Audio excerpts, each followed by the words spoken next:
John from Queens is going to talk about the Mets and how they haven't made a trade yet. John from Queens, your New Yorker Sports Rant begins now. How you doing, Portchester? We alive in Portchester, baby! All right, here we go. Mouth of the South, downtown sports invading the New Yorker Sports Rant, ladies and gentlemen. I got something to talk about right now. Omar Minaya.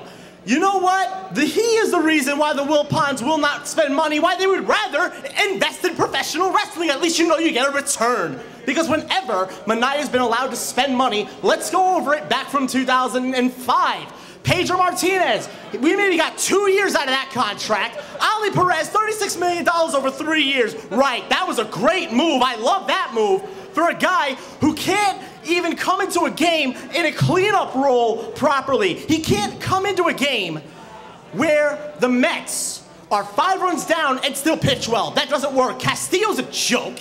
Barajas hasn't hit a home run since May, and then he's now on the disabled list. Whenever you've given Minaya the chance to spend money, he's screwed it up every single time.